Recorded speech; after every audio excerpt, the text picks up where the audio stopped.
عثمانیہ university سے اردو عربی کا لوگو نکال دیا گیا، آپ کہیں نظر نہیں آئے۔ اولڈ سٹی میں زیادہ تر مسلمان ہیں، ان کے لیے میٹرو کیوں نہیں آئی یہ پوچھنے آپ کہیں نظر نہیں آئے۔ عثمانیہ ہاسپٹل کو کیوں بھگنے ڈال دیا گیا یہ پوچھنے آپ کہیں نظر نہیں آئے۔ کووڈ سے لے کر فلڈ تک مسلمانوں کی مدد کے لیے آپ کہیں نظر نہیں آئے۔ ایسے مائنورٹی مسلمانوں کے کئی آفیشیل معاملات ہیں جہاں آپ ابھی تک کہیں نظر نہیں آئے۔ اگر آپ کی پارٹی کا مائنورٹی سیل تھا اور اگر آپ اس کے چیئرمین تھے تو اس کا صحیح استعمال آج تک آپ کیوں نہیں کیے؟ آج تک مائنورٹی مسلمانوں کے لیے اس عہدے سے کچھ کام کیوں نہیں ہوا؟ حکومت سے آج تک کوئی ریپریزنٹیشن کیوں نہیں ہوا؟ مائنورٹیز کے لیے، مسلمانوں کے لیے آواز کیوں نہیں اٹھی؟ آپ کی تقریر میں آپ نے شریعت کو بچانے کی بات کی، تو میں آپ سے پوچھنا چاہوں گا کہ آپ کے خود کے شہر میں حکومت کی طرف سے ہر طرف شراب کے دکانوں کا لائسنس دے کر نشہ عام کر دیا گیا، لاکھوں مسلمانوں کو شراب کی لت لگا دی گئی، ہزاروں گھر، ہزاروں زندگیاں نشے کی لت کی وجہ سے برباد ہو گئے۔ نشے کی لت کی وجہ سے ہر روز شہر میں کئی قتل ہو رہے ہیں، لیکن آج تک آپ نے شریعت کے خلاف ہو رہے اس عمل پر آواز بلند نہیں کیے۔ آج تک آپ مائنورٹی سیل کے چیئرمین کا عہدہ رکھتے ہوئے مسلمانوں کے لیے کہیں نظر نہیں آئے۔ رسول اکرم صلی اللہ علیہ وسلم کی شان اقدس میں کئی مرتبہ سیاستدانوں کی طرف سے گستاخی کی گئی، لیکن آپ کہیں نظر نہیں آئے۔ مسلمان بچوں کو گھروں میں گھس کر مارا پیٹا گیا، انہیں پکڑ کر کیسز بک کیے گئے، آپ اس وقت کہیں نظر نہیں آئے۔ کئی مسلمان بچوں پر پی ڈی ایکٹ بک ہوئے، آپ مسلمانوں کی بہتری کے لیے کہیں نظر نہیں آئے۔ آپ کی ریاست اور آپ کے اپنے شہر میں مائنورٹی مسلمانوں کے ساتھ اتنا کچھ ہو گیا، لیکن آپ کا مائنورٹی سیل اور آپ کہیں نظر نہیں آئے، نہ آفیشیل طور پر مائنورٹی کے لیے نظر آئے اور نہ مسلمانوں کے لیے نظر آئے۔ لیکن آج اچانک یہ مائنورٹی اور مسلمانوں سے ہمدردی کیسے جاگ گئی؟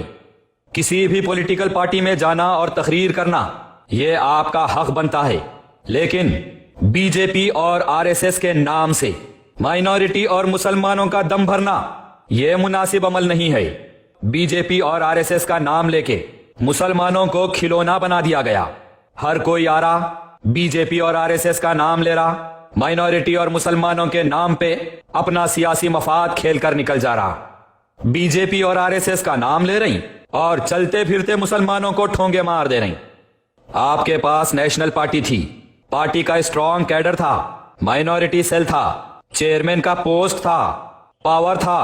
آپ 6 سال سے مائنورٹی سیل کے چیئرمین ہو کر مسلمانوں کے لیے کچھ کرنا تو بہت دور کی بات ہے، مسلمانوں کے لیے جو غلط ہوا اس پر اپنی آواز بھی بلند نہیں کیے۔ چلیے جو ہو گیا وہ چھوڑ دیجئے، آپ کی تقریر میں آپ مسلمانوں کی بات کیے، حقیقت میں بات اگر مائنورٹیز کی ہے اور مسلمانوں کی ہے اور B J P R S S سے ٹکراؤ کی ہے تو آپ کی نئی جوائن کی گئی بی آر ایس کی طرف سے گوشہ محل کانسٹیٹوئنسی سے B J P R S S کا مقابلہ کیجئے۔ کانگریس آپ کو سیٹ نہیں دی، کہیں سے بھی ایم ایل اے کا ٹکٹ نہیں دی، اور اگر کانگریس بی جے پی اور آر ایس ایس کا کام کر رہی ہے، اسی لیے مسلمانوں کی بھلائی کے لیے اگر آپ بی آر ایس جوائن کر لیے، چلیے بہت اچھا کیے، اب تو مائنورٹی اور مسلمانوں کے لیے کام کر کے بتا دیجئے۔ مسلمانوں کے نام پر جذباتی تقاریر سے ہٹ کر آئیے اصل میدان میں، بی آر ایس کی طرف سے گوشہ محل کانسٹیٹوئنسی سے B J P R S S کا مقابلہ کر کے بتا دیجئے، یہی وقت ہے، ورنہ اور 34 ایئرز بھی گزر جائیں گے تو کچھ نہیں ہوگا۔ جرمنٹن super specialty hospital, doctor Mir Jawad زار Khan, senior experienced orthopaedic surgeon, bone fracture, joint replacement, hip replacement اور اسپائن سرجری کامیابی سے انجام دے رہے ہیں۔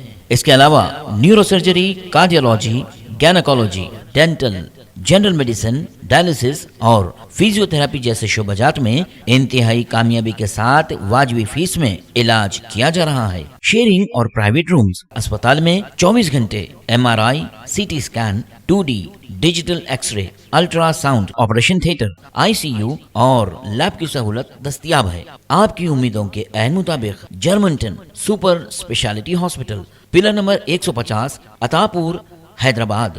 خبر ہے شہر کی، خبر ہے گاؤں کی، خبر ہے ساری دنیا کی۔ 7H نیوز پسند آئے تو لائک کیجئے، شیئر کیجیے اور سبسکرائب کرنا نہ بھولیں۔ 7H news